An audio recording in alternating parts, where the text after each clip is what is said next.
Cochin ഷിപ്പ്യാർഡിലേക്ക് safety assistant പോസ്റ്റിലേക്കുള്ള പുതിയൊരു recruitment notification കൂടി ഇപ്പോൾ പബ്ലിഷ് ചെയ്തിട്ടുണ്ട്. ഇതിന് എക്സാമോ കാര്യങ്ങളോ ഒന്നുമില്ല. ഫിസിക്കൽ, പ്രാക്ടിക്കൽ ടെസ്റ്റ് ഈ തുടങ്ങിയ കാര്യങ്ങളിലൂടെയാണ് നിങ്ങളുടെ സെലക്ഷൻ നടക്കുന്നത്. അപ്പോൾ താല്പര്യമുള്ള യോഗ്യതയുള്ള എല്ലാവർക്കും ഈ പോസ്റ്റിലേക്ക് അപ്ലൈ ചെയ്യാൻ സാധിക്കുന്നതാണ്. നമുക്ക് വന്നിട്ടുള്ള ഈ റിക്രൂട്ട്മെന്റിന്റെ കംപ്ലീറ്റ് ഡീറ്റെയിൽസ് എന്താണെന്ന് ഈ ഒരു വീഡിയോ ഭാഗത്തിലൂടെ നോക്കാം.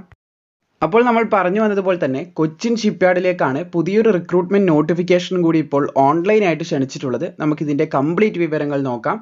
സേഫ്റ്റി അസിസ്റ്റന്റ് ഓൺ കോൺട്രാക്ട് ബേസിലാണ് വിജ്ഞാപനം ക്ഷണിച്ചിട്ടുള്ളത്. SSLC വിദ്യാഭ്യാസ യോഗ്യതയാണ് ഇതിന് ചോദിച്ചിട്ടുള്ളത്. 10ാം ക്ലാസ് വിജയിച്ചിരിക്കണമെന്ന് പറയുന്നുണ്ട്. അതുപോലെ 1 ഇയർ ഡിപ്ലോമ ഇൻ സേഫ്റ്റിയിലോ അല്ലെങ്കിൽ ഫയറിലോ ഉണ്ടായിരിക്കണമെന്ന് പറയുന്നുണ്ട്. പിന്നെ 1 വർഷത്തെ ട്രെയിനിങ് എക്സ്പീരിയൻസ് ഇൻ സേഫ്റ്റിയിൽ ഉണ്ടായിരിക്കണം എന്ന് പറയുന്നുണ്ട്. അത് പബ്ലിക് സെക്ടർ എന്നായാലും കുഴപ്പമില്ല. ഏതെങ്കിലും ഒരു ഫീൽഡിൽ നിന്ന് നിങ്ങൾക്ക് 1 ഇയർ ട്രെയിനിങ് ആവശ്യമായിട്ടുണ്ടെന്ന് ശ്രദ്ധിച്ചിരിക്കുക. അതുപോലെ തന്നെ ഇതിൻ്റെ ആപ്ലിക്കേഷൻ സ്റ്റാർട്ട് ചെയ്തിട്ടുള്ളത് 29 മെയ് 2024 മുതലാണ് 11 ജൂൺ 2024 വരെ നിങ്ങൾക്ക് ഓൺലൈൻ ആപ്ലിക്കേഷൻ സബ്മിറ്റ് ചെയ്യാൻ സാധിക്കുന്നതായിരിക്കും.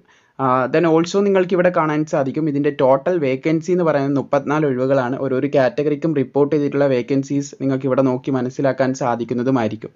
ദെൻ ഇതിൻ്റെ ബാക്കിയുള്ള ഡീറ്റെയിൽസ് നോക്കുകയാണെങ്കിൽ 3 വർഷമാണ്, 3 ഇയർ കോൺട്രാക്ട് പീരീഡ് ആണ് ഇവിടെ മെൻഷൻ ചെയ്തിട്ടുള്ളത്. Then also you can see here നിങ്ങൾക്ക് ഓരോരോ വർഷത്തെയും ലഭിക്കുന്ന സാലറിയും ബാക്കിയുള്ള പാക്കേജും കാര്യങ്ങളും കാണാൻ സാധിക്കുന്നതാണ്. പിന്നെ എക്സ്ട്രാ ഹവേഴ്സിൽ ഓരോരോ വർഷവും ലഭിക്കുന്ന എക്സ്ട്രാ വർക്കിംഗ് ഹവറിൽ നിങ്ങൾക്ക് ലഭിക്കുന്ന സാലറിൻ്റെ ഡീറ്റെയിൽസ് ഇവിടെ കാണാൻ സാധിക്കുന്നതാണ്. ബോണസ് ആയിട്ട് ലഭിക്കുന്നത് കാണാൻ സാധിക്കുന്നതാണ്. ദെൻ ഇതിൻ്റെ ഏജ് ലിമിറ്റ് നോക്കുകയാണെങ്കിൽ യു ക്യാൻ സീ ഹിയർ നിങ്ങൾക്ക് ഇവിടെ കാണാൻ സാധിക്കുന്നതാണ്. 30 വയസ്സ് കവിയാൻ പാടില്ല എന്നാണ് പറഞ്ഞിട്ടുള്ളത്. 30 വയസ്സ് കവിയാത്തവർക്ക് ഇതിന് അപ്ലൈ ചെയ്യാൻ സാധിക്കുന്നതായിരിക്കുമെന്ന് ശ്രദ്ധിച്ചിരിക്കുക.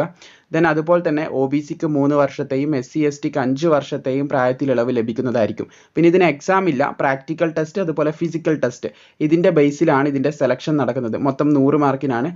ഫിസിക്കൽ ടെസ്റ്റിന് 30, പ്രാക്ടിക്കൽ ടെസ്റ്റിന് 70 മാർക്ക് എന്നിങ്ങനെയാണ് ഇതിന് മാർക്ക് നൽകപ്പെടുന്നത് എന്ന് ശ്രദ്ധിച്ചിരിക്കുക. ദെൻ ഇതിന് അപ്ലൈ ചെയ്യുന്ന ഉദ്യോഗാർത്ഥികൾ ശ്രദ്ധിക്കേണ്ട മറ്റൊരു കാര്യമാണ് 200 രൂപ ഇതിന് അപേക്ഷാ ഫീസായിട്ട് നിങ്ങൾ അടക്കേണ്ടതായിട്ടുണ്ട് എന്ന് പ്രത്യേകം ശ്രദ്ധിച്ചിരിക്കുക. അപ്പോൾ ഈ ഒരു 200 രൂപ SC/ST ഉദ്യോഗാർത്ഥികൾ അടക്കേണ്ട ആവശ്യമില്ല. ബാക്കിയുള്ള ഉദ്യോഗാർത്ഥികളാണ് ഈ ഒരു ഫീസ് അടക്കേണ്ടത്. ഇവിടെ നിങ്ങൾക്ക് കാണാൻ സാധിക്കും 200 രൂപ അപേക്ഷാ ഫീസ് ഉണ്ട്.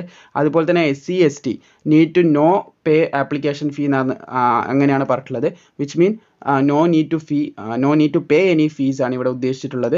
ദേ are accepted from the payment. അവർക്ക് അപേക്ഷാ ഫീസ് അടക്കേണ്ട കാര്യമില്ല. അവർക്ക് സൗജന്യമായിട്ട് അപേക്ഷ സമർപ്പിക്കാം ഈ ഒരു വെബ്സൈറ്റിലൂടെ. വെബ്സൈറ്റ് ലിങ്ക് താഴെ കൊടുത്തിട്ടുണ്ട്. പിന്നെ ഈ നോട്ടിഫിക്കേഷൻ താഴെ കൊടുത്തിട്ടുണ്ട്. യോഗ്യതയുള്ള താല്പര്യമുള്ളവർക്ക് അപ്ലൈ ചെയ്യാം. കോൺട്രാക്ട് ബേസിലാണ്, കേരളത്തിലാണ് നിയമനം. അപ്പോൾ നിങ്ങൾക്ക് സേഫ്റ്റിയിലൊരു ട്രെയിനിങ്ങും അതുപോലെ തന്നെ എക്സ്പീരിയൻസും കാര്യങ്ങളൊക്കെ ഇവിടെ കാണാൻ സാധിക്കും. 10ാം ക്ലാസ്സിൻ്റെ കൂടെ 1 ഇയർ ഡിപ്ലോമ ഇൻ സേഫ്റ്റിയിൽ ഉണ്ടായിരിക്കണം, അല്ലെങ്കിൽ ഫയറിൽ ഉണ്ടായിരിക്കണം. പിന്നെ മിനിമം 1 ഇയർ ട്രെയിനിങ് എക്സ്പീരിയൻസ് ഒക്കെ ഉള്ളവർക്ക്, ട്രെയിനിങ് എക്സ്പീരിയൻസ് ആണ് പറഞ്ഞിട്ടുള്ളത്. ട്രെയിനിങ് എക്സ്പീരിയൻസും കാര്യങ്ങളൊക്കെ ഉള്ളവർക്ക് തീർച്ചയായിട്ടും ഇതിനെ അപ്ലൈ ചെയ്യാൻ സാധിക്കുന്നതാണ്.